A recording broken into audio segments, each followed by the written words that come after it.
Well, today is Tuesday, and you know what happens on Tuesday. A new reset and a new build in the beta of the War Within are going to go live with some balance tuning changes. This one is a bit special because it's not even a build for the beta of the War Within, it's actually for the PTR of the pre-patch of the War Within, which now is supposedly, possibly going live in just a couple of weeks, around the reset of July the 23rd, which is roughly a month before the release of the actual expansion. Now, the balance tuning that has been hitting the specs in this recent build we have to start with the main point, which is Arcane Mage, right? Because Arcane Mage is nerfed again. We are now at the, third or fourth set of nerfs to Arcane. Now, the funny thing about Arcane being nerfed, as we mentioned last time, is that Arcane was nerfed, but at the same time they were given a talent shuffling in their 3, which practically buffed them. Practically giving them Siphon Storm evocation cooldown with only 1 talent point, instead of having to spend 3 of them, was making up for the damage nerfs given to Arcane Blast, Arcane Barrage, so the vast power of Arcane continued to thrive. Now, this set of nerfs is a bit more hefty. First of all, you have, again, your main 3 abilities nerfed, and this time Arcane Missiles gets nerfed as well. You have 5% damage nerf to Arcane Blast and the Missiles, and then 10% nerf to Arcane Barrage. Then, you also get further synergy and further power to your Arcane Missiles nerfed, because at the attunement, the mega empowered Arcane Missiles every 3 clear casting being consumed has been nerfed from 150 and 100% more damage to 150% more damage, and then also High Voltage, which is your arcane charge generator around Arcane Missiles, has been nerfed because now the chance to generate arcane charges from Arcane Missile is down to 10% rather than 20%, although the bad luck RNG has been increased to 10% instead of 5. There isn't much to say other than this is expected. You can pretty much see it visually in the change after the buffs to Arcane and the talent repositioning, where in the testing of the 14th of June, Arcane was an unimpressive middle of the pack, and then on the 27th of June, Arcane is at the top. And then they continue to be towards the top, not just in Heroic, but also in Mythic testing by the end of June. This was when they were nerfed, and they were given the new evocation with the Siphon Storm talent cooked in evocation now, and the testing after didn't actually change the power of Arcane, and they continue to be the best spec overall. What is weird though is that Blizzard is continuing, when it comes to Arcane, to nerf the general spec rather than the hero talent. So now you're getting into some weird situations where Arcane, in its natural rotation, now has a hero talent doing nearly a third of its total damage because of how much you nerfed everything else. So by this point, Arcane Barrage has been nerfed by almost 30%, Arcane Blast by some 20% nerf, Arcane Missile by a little bit less, some 10 to 15% nerfs, but Arcane Splinter and Splinter Storm as a whole have not been nerfed nearly as much. So the result is that now they are basically almost as powerful as the rest of your talent options for Arcane. That is also perhaps kind of the issue. On top of that, is making it more and more impossible for Arcane Mages to even try Sun Fury, because if you keep nerfing the spec but not the hero talent, then playing Spellslinger will be a given if you are playing Arcane. Who doesn't need its power curbed, but if anything slightly buffed, was Frost Mage. Frost Mage did get a pretty good QOL in their general talent 3 time anomaly, which now also gets them a free Frost Elemental when they proc Icy Veins. This is deserved, because Arcane Mages getting a free Arcane Surge and Fire Mages getting a free Combustion was much more powerful than a Frost Mage getting Icy Veins, because Icy Veins, it's barely even a cooldown. It's like active way more often. It doesn't have nearly as much of the burst power of the other 2 buttons for the other 2 Mage specs, so getting a free Frost Elemental on top of Icy Veins from Time Anomaly seemed balanced. They do also get a 10% flat damage increase to Glacial Spike and a whole bunch of talent repositioning in the last quadrant of their 3, which also includes now Cryopathy being split and no longer a choice node with Death's Chill, meaning you can now take them both together. Now, at the moment, Frost Mages are a bit confused, and it's a little bit under construction how exactly do they want to path now after the changes given to the talents, but at least the baseline changes they received were positive buffs for the spec. There was a minor positive buff also to enhancement, which was sort of the thing that stood out when the huge long list of changes given to elemental and restoration and the general tree popped out, and enhancement didn't really get much, except they got nerfed by having a flat 25% damage nerf to elemental blast. That's been reverted. Now your elemental blast is back doing pretty good damage and still now being a viable option for your elementalist build, using elemental blast as their main spender of Maelstrom. Talking about tiny changes, there's also one to Resto Shaman, which is this, which is still, broken in the tooltip, but now the positive thing about Torrent is that now it's a 1 talent point. The effect has been nerfed because going with 2 points out of 2 was going to give you 30% initial heal increase and 15% crit chance. Now it's 20% initial heal increase and 10% crit chance, but the good thing is of course that it's 1 talent point instead of 2. Resto Shaman does have some liberty in where do they want to spend their talents, especially up to the last bracket of talents. Once they get down here, things get a little bit more blocked, mostly due to still some trash talents being in the way of actually getting to the good stuff.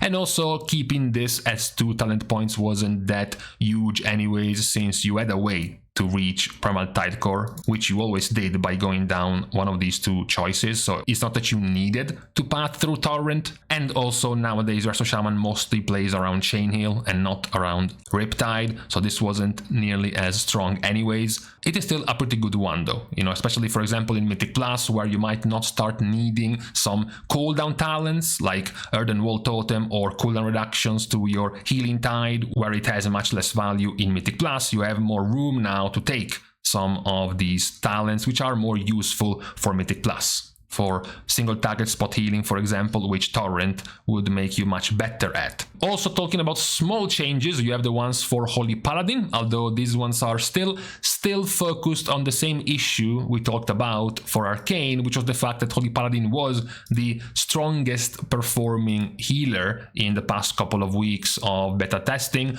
Also, still after the nerfs they already received, the multiple nerfs they already received, Blizzard deemed those nerfs to be not enough.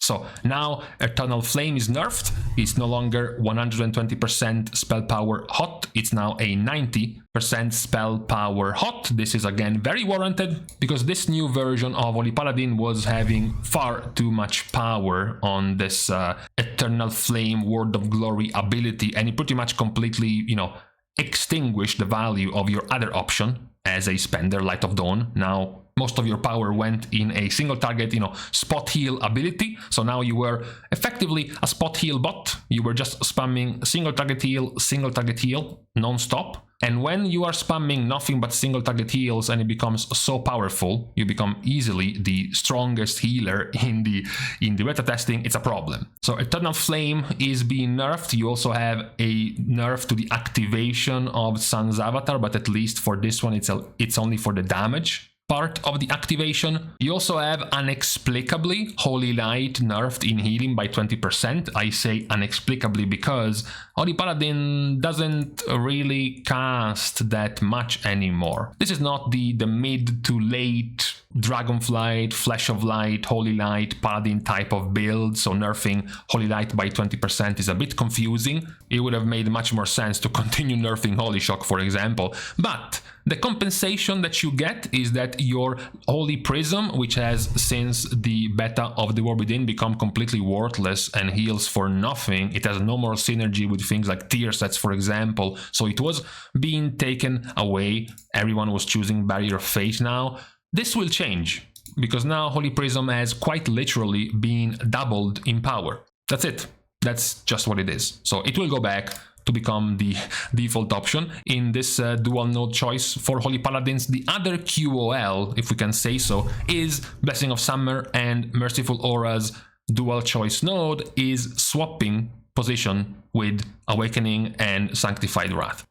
This is relevant because now you can ignore this. You know, in the current version, you must take one of these two to take, at the very least, Awakening or Sanctified Wrath. You could have gone to the side to pick Glorious Dawn. You could have gone to the side to pick Imperial Legacy or Influence of the Sunwell, but not really for Awakening. So now that we are swapped, you can actually ignore Blessing of Summer or Merciful Auras. This is still unlikely to happen. You know, with this setup, Holy Paladin doesn't really have any better talents outside one of these two in the last bracket. You know, this is a pretty poor talent since you would have to cast Crusader Strike to give it value. This is also a pretty poor talent because it doesn't really heal for much. This is still a pretty poor talent, especially in the raid. In Mythic Plus it's a bit better, and this one is at best a 5% haste buff. So right now, none of these talents can match up to the extra damage, plus the mana regen, plus the healing buff you can get from rotating the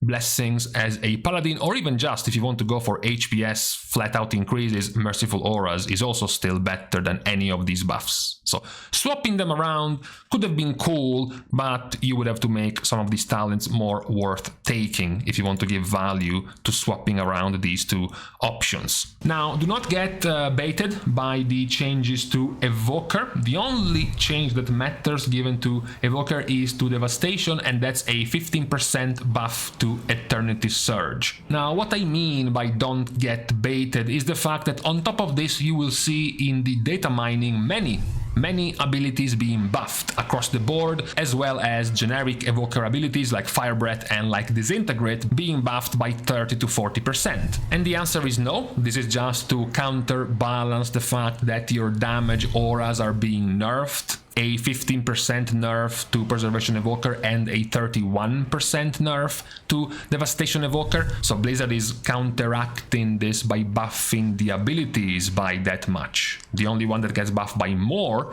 to be a total of a 15% damage buff, is Eternity Surge for Devastation only. The only other slight and not very enjoyed change for Devastation, which was already in the beta, just not put into basically official patch notes, was the fact that Imminent Destruction was no longer a capstones and swapped positions with Feed the Flames.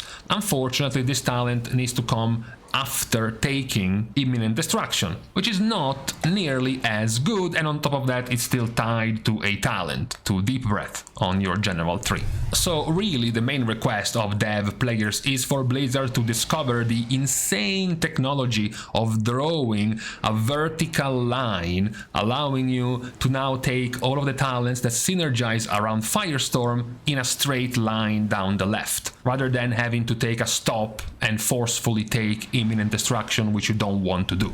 Now, the last of the changes is actually the biggest one, but we left it for last because it's practically the most boring. The nerfs to Arcane can total up to be a 6 to 7% total damage nerf. Even smaller numbers to the buff of Devastation Evoker being, you know, barely 2%, Enhancement Shaman as well with the buff to Elemental Blast. This one though is larger, it's the buff to Restoration Druid, because Restoration Druid is getting its Rejuvenation, Regrowth, Wild Growth and Swiftment all buffed by 15%, as well as any talents that work off these abilities, like for example Thriving Vegetation, which works based on how strong your Reju is. Now, all of the healing combined of these abilities in the raid is roughly some 50, a bit above 50% of your total healing. So getting 50% of your healing buffed by 15% is about 7.5 or so, 8% total healing done as a buff to Restoration Druid. Now this is